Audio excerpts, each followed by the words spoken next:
Hello all, big boss season 9 Tanuja and Madhuri మధ్య అయితే big arguments and fights అనేటివి జరుగుతుంది. ఎందుకంటే వైల్డ్ కార్డ్ ఎంట్రీస్ అయిన భరణి గారు, శ్రీజ గారు సో లాస్ట్ సంచాలక్గా సుమన్ శెట్టి అండ్ కళ్యాణ్ ఇద్దరు ఫెయిల్ అయితే, అంటే వాళ్ళిద్దరూ డెసిషన్స్లు ఒకే డెసిషన్ లేకపోగా సో లాస్ట్కి ఇద్దరు భరణి గారు, శ్రీజ గారు సో మాధురి గారిని అయితే సెలెక్ట్ చేసుకున్నారు.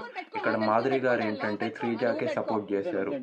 ఎందుకంటే మాధురి గారు భరణి గారు వచ్చినప్పటి నుండి తనుజ అయితే భరణి గారితోనే ఉంది ఎక్కువగా, మాధురి గారితో సరిగ్గా మాట్లాడట్లేదని చెప్పి. If in case Bharani garu కానీ అలాగే ఉంటే ఇంకా మాధురి గారితో క్లోజ్ అవ్వరని మరి ఏమో, లేదా ఆమెకి నిజంగానే గేమ్ అనేది అటువైపు కరెక్ట్ ఉందని అనిపించో శ్రీజాకే సపోర్ట్ చేశారు. సో ఇంకా ఆ తర్వాత నుండి ఇంక వాళ్ళిద్దరి మధ్య అయితే హెవీగా గొడవలు అనేటివి స్టార్ట్ అయ్యాయి. సో మీరేమనుకుంటున్నారు, ఎవరు కరెక్ట్ అని కామెంట్ బాక్స్లో చెప్పండి. అలాగే